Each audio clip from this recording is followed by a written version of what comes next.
नमस्कार, हिमाचल न्यूज में आपका बहुत बहुत स्वागत है। चलिए शुरू करते हैं आज की 10 फटाफट बड़ी खबरों से। हिमाचल प्रदेश को बजट में बड़ा तोहफा। केंद्रीय वित्त मंत्री निर्मला सीतारमण संसद में आम बजट 2024 पेश कर रही हैं। बजट में हिमाचल प्रदेश को कई सौगातें मिली हैं। हिमाचल प्रदेश को बारिश और बाढ़ से हुए नुकसान बजट में बड़ी घोषणा की है। निर्मला सीतारमण ने बजट पेश करते हुए कहा कि आपको मालूम हो कि हिमाचल में बारिश और बाढ़ से बहुत अधिक नुकसान हुआ था। प्रदेश को इंफ्रास्ट्रक्चर बनाने के लिए बजट दिया जाएगा। प्रदेश को कितना बजट मिलेगा इसका भी जिक्र नहीं किया गया। आपको बता दें, हिमाचल में बीते साल मॉनसून में भारी बारिश हुई थी जिससे तबाही हुई थी। हिमाचल के अलावा उत्तराखंड, असम को इस तरह की मदद मिलेगी। हिमाचल प्रदेश को कुछ नहीं मिला, केंद्र सरकार ने लिया सौतेला व्यवहार। आम बजट से सीएम सुक्खू हुए निराश। मुख्यमंत्री सुखविंदर सिंह सुक्खू ने केंद्रीय वित्त मंत्री निर्मला सीतारमण द्वारा प्रस्तुत केंद्रीय बजट 2024 पर निशाना व्यक्त करते हुए इसे असमानतापूर्ण बजट करार दिया है। सीएम ने कहा कि केंद्रीय बजट में हिमाचल प्रदेश को कुछ नहीं मिला है। केंद्र सरकार ने हिमाचल की जनता के साथ सौतेला व्यवहार किया है। उन्होंने कहा कि आपदा के बाद हिमाचल को पीडीएनए के तहत 9,000 करोड़ रुपए मिलने चाहिए थे, लेकिन वो भी नहीं मिला है। केंद्रीय बजट पर प्रतिक्रिया देते हुए सीएम ने राज्य की व्यापक जनसंख्या की आवश्यकताओं को पूरा करने के लिए तत्काल संशोधन का आह्वान किया। सीएम सुक्खू की बैठक में 2,216 करोड़ के निवेश पर हुई चर्चा। मुख्यमंत्री सुखविंदर सिंह सुक्खू की अध्यक्षता में राज्य एकल खिड़की स्वीकृति एवं अनुश्रवण प्राधिकरण की 29वीं बैठक आयोजित की गई। प्राधिकरण के नए उद्योग स्थापित करने और मौजूदा इकाइयों के विस्तार संबंधी 25 परियोजना प्रस्तावों को स्वीकृति प्रदान की गई है। टैबलेट्स एवं कैप्सूल के उत्पादन के लिए measures pure and cure health care private limited गांव मनखू माजरा, बद्दी जिला सोलन जूस कंस्ट्रेंट के प्रसंस्करण और इंटीग्रेटेड कोल्ड एटमॉस्फेरिक स्टोरेज उत्पादन के लिए मेजेस एक्सोटिक फ्रूट्स कुमारसेन जिला शिमला लिक्विड वायल लायोफिलाइजर शामिल हैं। हिमाचल में 357 कंडक्टरों को मिली नौकरी। एचआरटीसी ने जारी किए तैनाती के आदेश। हिमाचल सरकार के उपक्रम हिमाचल प्रदेश पथ परिवहन निगम ने 357 नए कंडक्टरों को नियुक्ति दे दी है। निगम प्रबंधन ने कंडक्टरी भर्ती में पास आउट वाले अभ्यर्थियों को नियुक्ति देने के आदेश जारी कर दिए हैं। अनुबंध पर भर्ती हुए इन कंडक्टरों को औपचारिकताएं पूरी करने के बाद ज्वाइनिंग दी जाएगी। 1 वर्ष की अवधि तक इन्हें 12,120 रुपए प्रति माह वेतन मिलेगा। इनकी बस सेवाएं शुरू करने से पहले इन्हें 15 दिन तक ट्रेनिंग दी जाएगी। हिमाचल ने केंद्र से मांगे 6 नेशनल हाईवे। हिमाचल को जल्द ही नए 6 नेशनल हाईवे मिल सकते हैं। राज्य सरकार ने नेशनल हाईवे की मंजूरी के प्रोजेक्ट केंद्र सरकार को सौंपे हैं। बीते दिनों मुख्यमंत्री सुखविंदर सिंह सुक्खू और पीडब्ल्यूडी मंत्री विक्रमादित्य सिंह की केंद्रीय मंत्री नितिन गडकरी से साझा मुलाकात के दौरान यह विषय उठाए गए थे। गौरतलब है कि केंद्र सरकार ने प्रदेश में 69 नेशनल हाईवे बनाने की मंजूरी दी थी। केंद्रीय मंत्री नितिन गडकरी ने इन नेशनल हाईवे का ऐलान किया था, लेकिन बात आगे नहीं बढ़ पाई। मोदी बचाओ बीजेपी बचाओ है केंद्र सरकार का बजट। हिमाचल के मंत्री जगत सिंह नेगी का सरकार पर निशाना। हिमाचल प्रदेश सरकार ने राजस्व मंत्री जगत सिंह नेगी ने बजट को लेकर मोदी सरकार की आलोचना की है।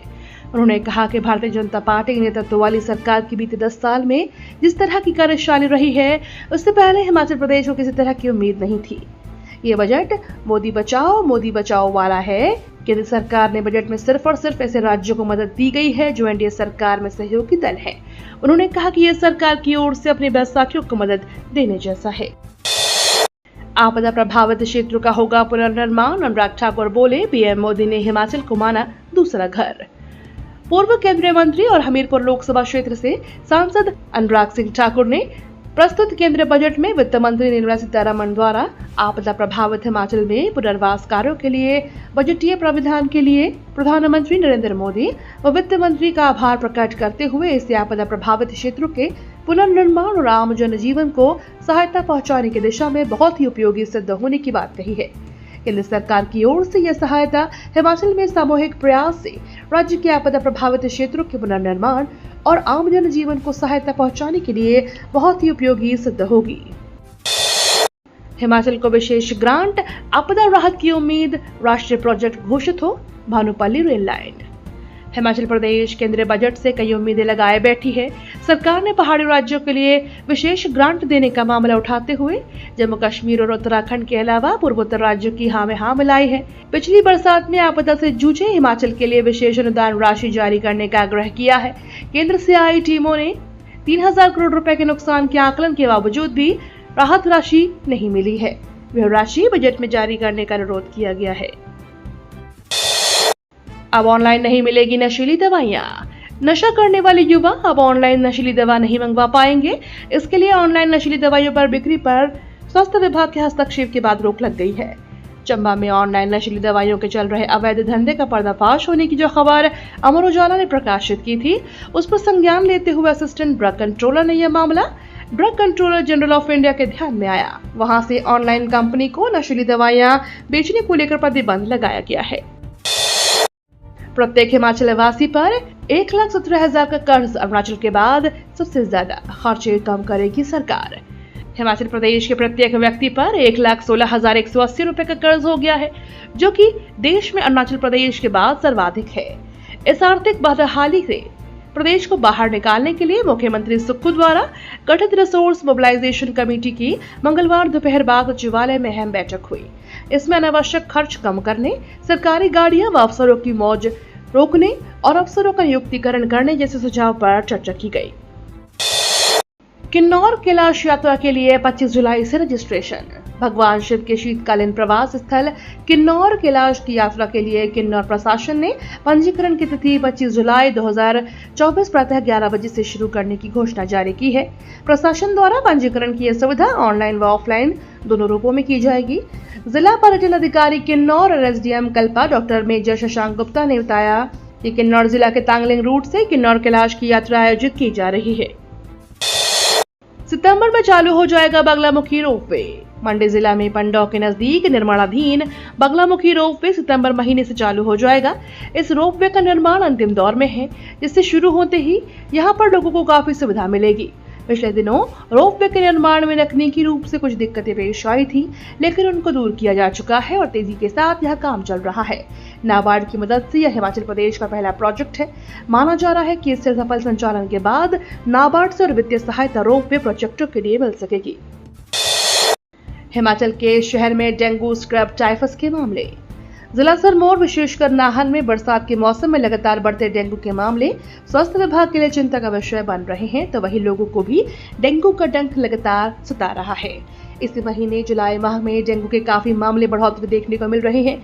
वहीं जहां डेंगू के मामलों में रोकथाम नहीं हो पाई, तो अब जिला में स्क्रब टाइफस की भी दस्तक दे चुका है। Doctor YS Parmar medical college Nahan में जिले से अब तक 18 मामले स्क्रब टाइफस के सामने आ चुके हैं। अस्पतालों के लिए 1 करोड़ की दवाइयां और उपकरण खरीदेगा प्रदेश स्वास्थ्य निगम, मांगे आवेदन। हिमाचल के अस्पतालों में दवाओं और उपकरणों की कमी दूर होगी। प्रदेश सरकार ने अस्पताल और मेडिकल कॉलेजों के लिए 1 करोड़ रुपए के दवाइयां और उपकरण खरीदने का फैसला लिया। इसके लिए अस्पतालों से प्रपोजल मांगी गई है। स्वास्थ्य विभाग के प्रस्ताव के बाद निगम दवाओं की खरीद करेगा। हिमाचल में 6 मेडिकल कॉलेज और 100 से ज्यादा अस्पताल है। हर बीमारियों की दवाइयों की खरीद की जानी है। $2.5 बिलियन पर पहुंचा भारत का रक्षा निर्यात। भारत स्वदेशी हथियारों के एक्सपोर्ट में तेजी से आगे बढ़ रहा है। भारत का रक्षा निर्यात 2023-24 में सभी रिकॉर्ड तोड़ते हुए $2.5 बिलियन पर पहुंच गया है। करीब 100 कंपनियां दुनिया भर में अपनी रक्षा सामग्री निर्यात कर रही हैं। इनमें Dornier 228 aircraft, artillery guns, BrahMos supersonic missile, cruise missile, Pinaka multi rocket launcher system, radar, simulators और 8 व्हीकल्स शामिल हैं। ये तो थी आज की 10 बड़ी खबरें। डेली खबरों से अपडेट रहने के लिए चैनल को सब्सक्राइब करना बिल्कुल ना भूलें।